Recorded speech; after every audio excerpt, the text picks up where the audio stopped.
Ironically, this is actually a really good time for new players to start. Amumu, Kale, Nasus, and even Annie are really good right now. That's Value Town right there, and I'm going to tell you guys why these guys are suddenly cracked. Welcome back to another mid-patch update. Before we begin, I do want to let you guys know that we're starting up a Wild Rift channel, so make sure to keep your eyes out for that if you're interested in content for it. But let's hop into this video. Beginning with the top lane, let's do a follow-up on what's gone down this patch. First, Lulu received a nerf aimed at weakening her as a solo laner this patch. The effects were quite successful, and our placement for her in the B tier seems appropriate. While she's still a pretty good pick overall in high elo, she's just a mediocre one when considering all ranks. She sits at a 50% win rate, leading us to conclude that she's a good pick when your team needs utility and when you have an immobile lane opponent. Considering that her laning is weaker than before, it's not optimal to spam her game after game, but instead fit her in when it's appropriate. Now, if you want more help understanding things like when a certain pick is strong, try hitting up a coach on ProGuides.com. They can teach you anything you want to know about the game.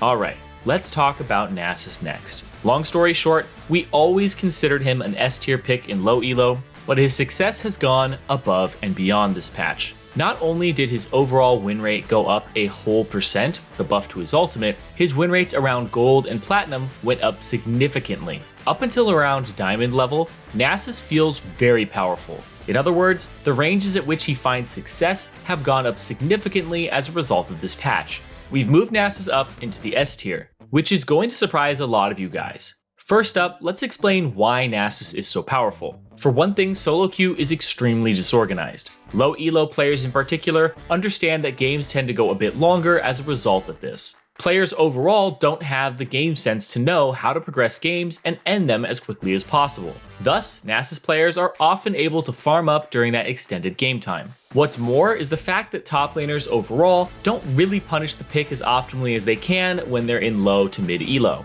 Nasus's buff has made this even harder as he gains a burst of defensive stats immediately, making all-in exchanges and turret dives harder than they once were. Those are the top lane balance changes, but we've made a couple of other changes to our list as well. As we've been monitoring various champions, we've moved down Alawi and Singed from the S tier. They had their patches, but with the development of the meta and certain champions coming out on top, we've decided to place them both in the A tier. They're great picks, but the other S tier picks have gradually surpassed them, and we also had to make room for a rising superstar. That would be Kale. Kale has been silently cutting through Summoner's Rift and making her comeback. As of late, Kale has held some incredible win rates, around 52% overall. She's actually been around here for a few patches now, but her low play rate has allowed her to pass through the radar undetected. However, players are starting to catch on, and it's a secret no more. Kale's powerful scaling alongside the fact that she's relatively safe make her a pretty powerful pick. She's not the safest pick, but she's safe enough considering that she has some ranged abilities she can use to scrape by in hard matchups. In other ones, her range is a great way to slowly poke down enemies instead. Thus, our OP pick for the top lane remains as Darius, followed by Fiora, Garen, Jax, Urgot, Shen, Malphite, Nasus, and Kale in the S tier. Next up, let's run through the jungle. Karthus' nerf to his Q has done some serious damage to him this patch. Our analysts dropped him all the way down to the B tier. They stand by this as his overall win rate has dropped a bit below 48%, even in high elo. Karthus isn't the same commanding presence he once was. However, he is still finding success in elite levels of play, so it's difficult for us to justly move him down any lower. Sejuani received a buff to her ultimate, and she's doing pretty well because of it. While her win rates didn't see a massive change, her overall win rate did go up by 0.5%. Not an insignificant buff, but it wasn't big enough to move her up a tier as well. As a reminder, her ultimate's damage was buffed this patch, but because of its long cooldown, a buff to it isn't going to have a giant effect. We'll leave her in the A tier for this update. Alright, now this is going to sound a bit crazy, but what if I told you that Amumu is actually broken right now? His ultimate received a massive change this patch, being changed to a stun. His win rate has peaked at an astounding 55% this patch. This buff has made Amumu's ult more reliable and impactful. even in high elo. Amumu is finally starting to find a decent amount of success. However, the majority of his success lies with the majority of the player base. Low and mid elo players are where Amumu is thriving the most. However, there are more annoying champions that people tend to ban. As a result, Amumu is in the perfect place for people trying to climb. Secrets out, boys. I'm sorry about that. Amumu's incredible win rate is also backed up by a rather low ban rate across all ranks. We expect him to get a nerf soon, but we'll place him in the OP tier until then. Maybe he'll finally make some friends while he's there. Jungling can be a struggle, guys, and if you're still trying to wrap your head around it, check out our website because we've got a lot of resources that can help you out there. Moving forward, our OP picks for the jungle this patch are Fiddlesticks and Amumu. Following up in the S tier are Rammus, Hecarim, Evelynn, Kha'Zix, Nunu, Rek'Sai, Vi, Elise, and Kayn. With the jungle finished, let's dive into the mid lane next. First up, let's follow through with the Zed nerf. His E lost some damage at later ranks. As you'd expect, he's a bit weaker than before, and his win rates have dropped by about 0.5% as a result. There's not too much to say here, as it's all pretty straightforward information. Nerfing Zed's E lowers his trading power and burst damage, so of course he's going to suffer from these changes throughout the course of games. We'll leave Zed in the S tier for this patch.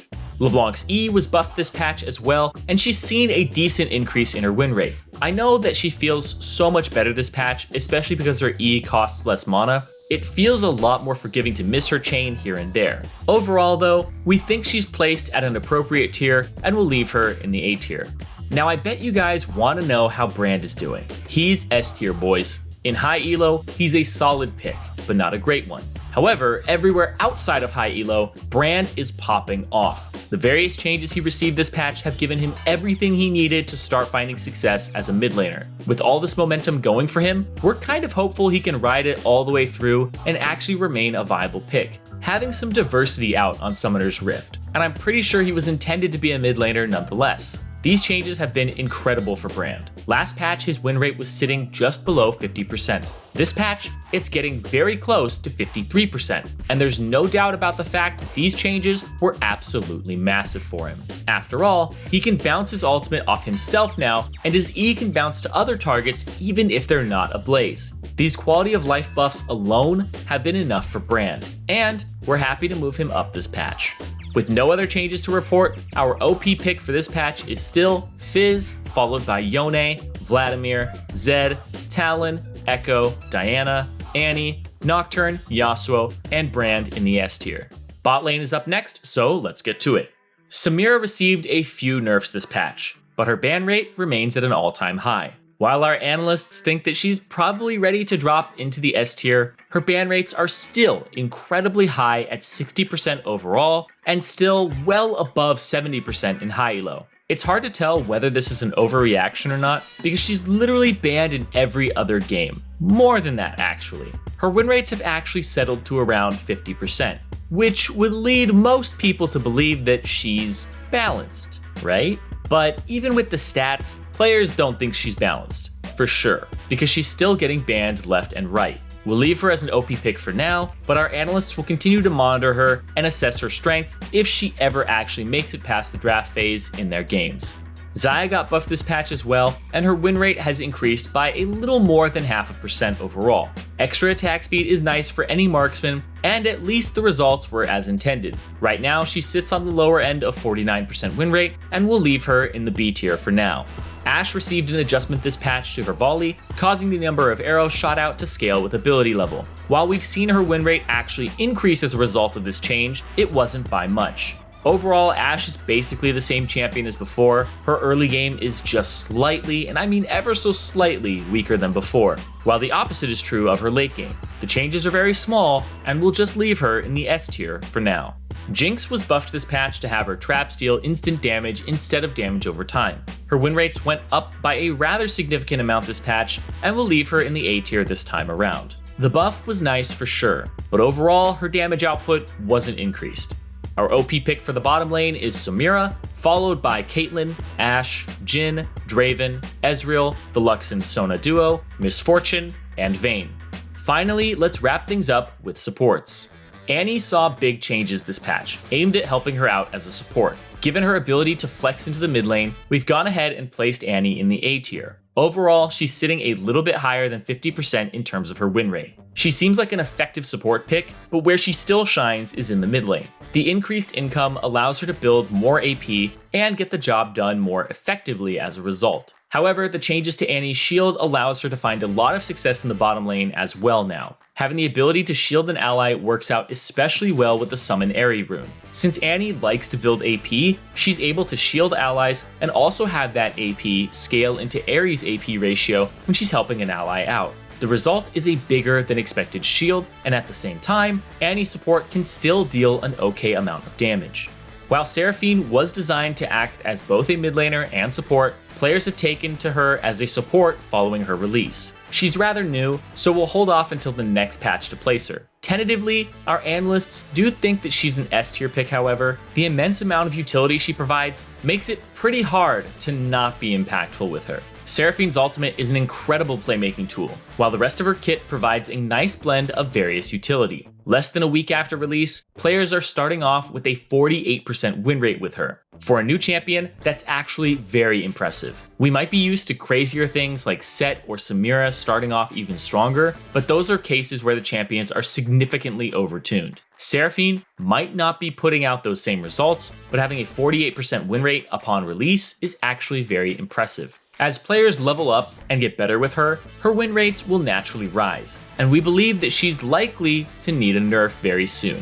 We have made one other change to the tier list, and that's that we've moved Leona into the OP tier. While most of the S tier picks have been performing at a similar level, Leona has shown that she's performing just a bit better than the rest. She's not that much stronger than other S tier picks, but it is clear that she is a cut above the rest. Leona's straightforward lockdown, damage, and tankiness make her a very reliable champion at the moment. In a way, Leona's strengths lie in the fact that she's sort of a buffer. It's really hard to mess things up with her, and you'll almost always be able to get the job done with her. Given that Leona's Q allows her to stun an enemy with a basic attack, you can always just flash Q someone and follow up with an ultimate on an off day as well. The point is that Leona is actually a very reliable lockdown support.